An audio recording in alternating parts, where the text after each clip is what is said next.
Une fois votre travail terminé sous Word 2010, vous pouvez enfin l'imprimer afin de l'afficher donc sur différentes feuilles. Donc pour effectuer une impression directement à partir de Word, vous allez devoir vous rendre dans le menu Fichier. Donc je déplace donc ma souris en haut à gauche et je clique ici sur Fichier comme ceci. Donc une fois dans ce menu-là, je vais me rendre dans la liste à gauche et cliquer ici sur Imprimer comme ceci. Apparaît donc maintenant dans cette partie-là les différentes options d'impression disponibles. Donc tout d'abord, vous avez la possibilité de choisir l'imprimante. Donc quelle imprimante utiliser.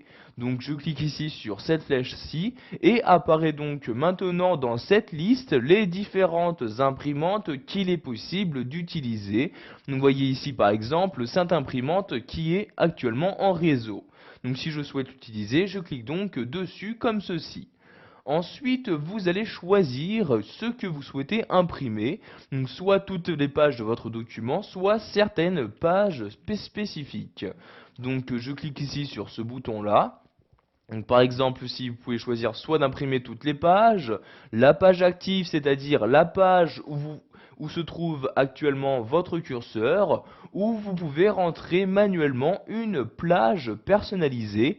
Donc, je clique ici sur plage personnalisée par exemple, et je vais rentrer donc dans cette partie-là les différents numéros de pages que je souhaite imprimer.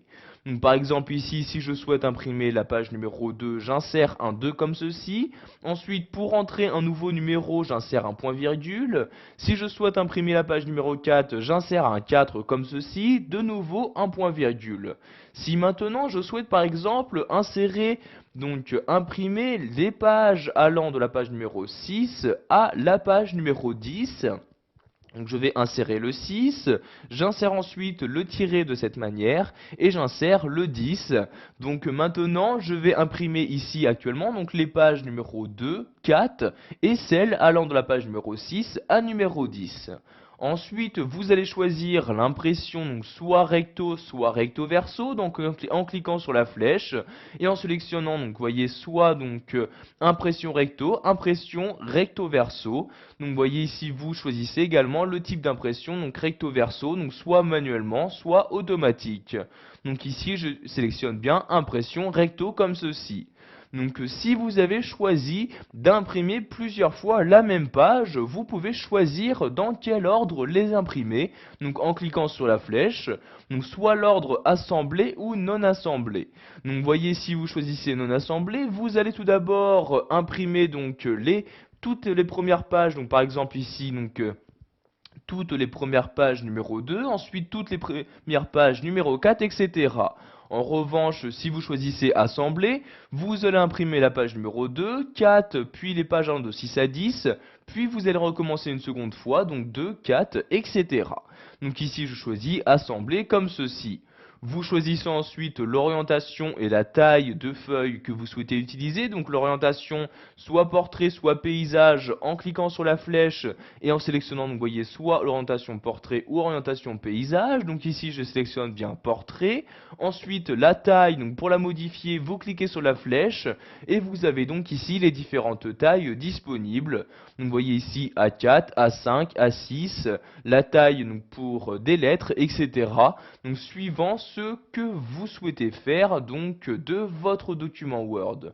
Donc ici je sélectionne la taille standard qui est bien évidemment A4 comme ceci.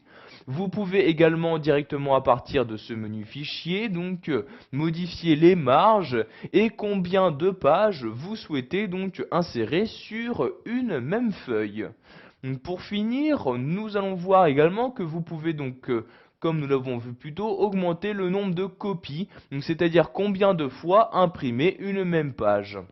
Donc si par exemple vous souhaitez avoir la même impression 3 fois, donc ici nous allons insérer donc le chiffre 3, donc en cliquant ici sur la flèche du haut, donc pour obtenir 3 comme ceci. Donc une fois toutes les différentes options d'impression modifiées, vous pouvez cliquer ici sur imprimer et donc automatiquement l'impression se lancera donc pour imprimer toutes les pages que vous avez choisies. Donc pour annuler l'impression, vous n'avez juste qu'à quittez ici le menu Fichier en cliquant sur Fichier et voyez donc que l'impression a été annulée. Voilà, vous connaissez maintenant la méthode pour imprimer votre document. Vous savez donc comment modifier ces différentes options d'impression.